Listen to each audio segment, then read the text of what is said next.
नमस्कार दोस्तों, moms kids care channel में आप लोगों का स्वागत है। अगर आप संतान प्राप्ति के लिए बहुत ट्राई कर चुके हैं लेकिन अभी तक नहीं हो रहा है तो ये वीडियो एक बार देख लें। इसमें हम बताएंगे कि आपको कितना बार संबंध बनाना है, कब बनाना है और कौन सा बेस्ट पोजीशन है ताकि आपको संतान प्राप्त हो सके। तो चलिए जानते हैं। इसके लिए आपको पहले जानना होगा आपका ओव्यूलेशन डे। अब ये ओव्यूलेशन डे क्या है? ओव्यूलेशन डे में आपका अंडा बनता है, वो भी पीरियड के बाद। तो आपको कैलकुलेट करना है पीरियड के बाद कब आपका अंडा बन रहा है। तो जब आपका अंडा बन जाएगा तब अगर आप संबंध बना रहे हैं तो स्पर्म आके मीट करेगा आपके अंडे से, फिर जाके आप प्रेग्नेंट हो सकते हैं। तो ओव्यूलेशन डे कैलकुलेट करने का 3 तरीका है। वैसे तो आजकल उसका किट भी आ रहा है, आप किट भी ला के टेस्ट कर सकते हैं, या जो आपका वाइट डिस्चार्ज होता है, जो सफ़ेद टाइप का आपका निकलता है प्राइवेट पार्ट से, उसका थोड़ा थिकनेस बढ़ जाता है और थोड़ा ज़्यादा चिपचिपा होता है और पेट में भी हल्का हल्का सा दर्द होता है। अगर ये हो रहा है तो मतलब आपका अंडा बन रहा है। फिर आपका बॉडी का टेम्परेचर भी देख के आप जान सकते हैं।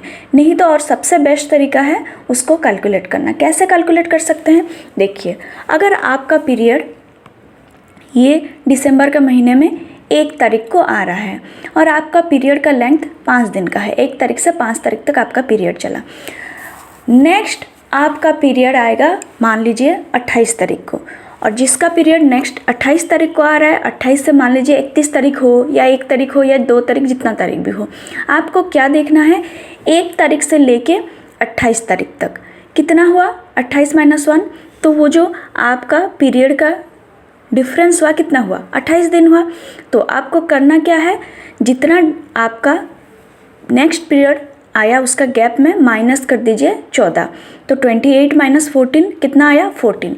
तो उसका मतलब आपका जो ओव्यूलेशन डे है वो है 14 दिसंबर। तो आप उसको मार्क करके रख लीजिए कैलेंडर में। अब आपको करना क्या है? 14 तारीख से 4-5 दिन पहले और 14 तारीख से 2 दिन बाद आपको संबंध बनाना है। हर दिन एक बार करेंगे या अल्टरनेट डे करने से भी अच्छा होता है, लेकिन बेस्ट है जो 12 तारीख, 13 तारीख, 14 तारीख, 15 तारीख, उस दिन गैप बिल्कुल भी ना दें। उस टाइम चांसेस ज़्यादा रहता है। क्यों?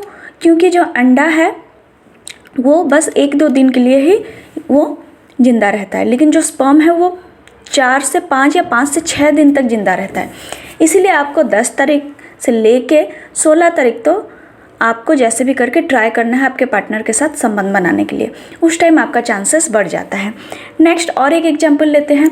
अगर आपका पीरियड दिसंबर 1 को आया और मान लीजिए 4 तारीख तो आपका पीरियड चला, 4 या 5 या 6 जितना तारीख तक भी, और नेक्स्ट आपका पीरियड आ रहा है उसी महीना 24 तारीख को और ख़त्म हो रहा है 28 हो, 29 हो, 27 हो, उससे कोई फ़र्क नहीं पड़ रहा है। तो आपका कितना गैप हुआ? नेक्स्ट पीरियड जब आया आपका कितना गैप हुआ?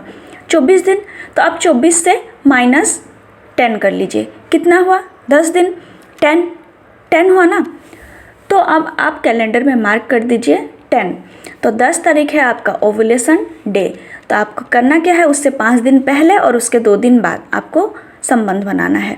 तो 6 तारीख से लेके 12 तारीख तक आपको आपके पार्टनर के साथ आपको संबंध बनाना है। तो वो बेस्ट टाइम होता है आपका कंसीव करने का। और एक एग्जांपल ले लेते हैं। मान लीजिए आपका पीरियड लेंथ ज़्यादा है, 28 दिन नहीं, 30 दिन नहीं, 35 दिन में आपका पीरियड आता है या 30 दिन में आता है। दिसंबर 1 को आपका पीरियड हुआ और नेक्स्ट आपका सेकेंड पीरियड हुआ नेक्स्ट मंथ में जनवरी 4 को या जनवरी 5 को, मान लीजिए 5 जन को हुआ। तो कितना डिफरेंस हुआ? 31 से लेकर 4 तारीख तक काउंट कर लीजिए। 32, 33, 34, 35 मीन्स 35 दिन के बाद आपका पीरियड हुआ। तो 35 दिन में -14 कर लीजिए, कितना हुआ? 21। तो 21 दिसंबर है आपका ओव्यूलेशन डे। तो उससे 4-5 दिन पहले मतलब 16 तारीख से लेके उसके 2 दिन बाद 23 तारीख, 16 से 23 तक आपको आपके पार्टनर के साथ संबंध बनाना है। तो उससे ज़्यादा चांसेस बढ़ जाता है। तो आप उस हिसाब से आप कैलकुलेशन कर सकते हैं। मान लीजिए किसी महिला का कभी 28 दिन में आता है, कभी 30 दिन में, कभी 31 दिन में, तो उस केस में आप 3 महीने का आप लिख के रखिए एवरेज क्या हो रहा है। एवरेज एक आएगा ही आएगा, 4 महीना या 5 महीना का भी आप कैलकुलेट करके रख लीजिए कि आपका 30 दिन में आ रहा है या 31 दिन में या 32 दिन में या 35 दिन में। तो उस हिसाब से आप उससे 14 माइनस करके जो डेट निकला उससे 4-5 दिन पहले और उसके 2 दिन बाद आप संबंध बनाएंगे तो आपका चांसेस बढ़ जाता है। तो ये सब तो था तरीका, किट भी मिलता है, लेकिन अगर इससे भी आपका बात नहीं बन रहा है तब तो आपको डॉक्टर ही दिखाना पड़ेगा। एक्सरे वेक्सरे कराएंगे, आपका कराने के बाद वो बेटर सजेशन दे सकते हैं।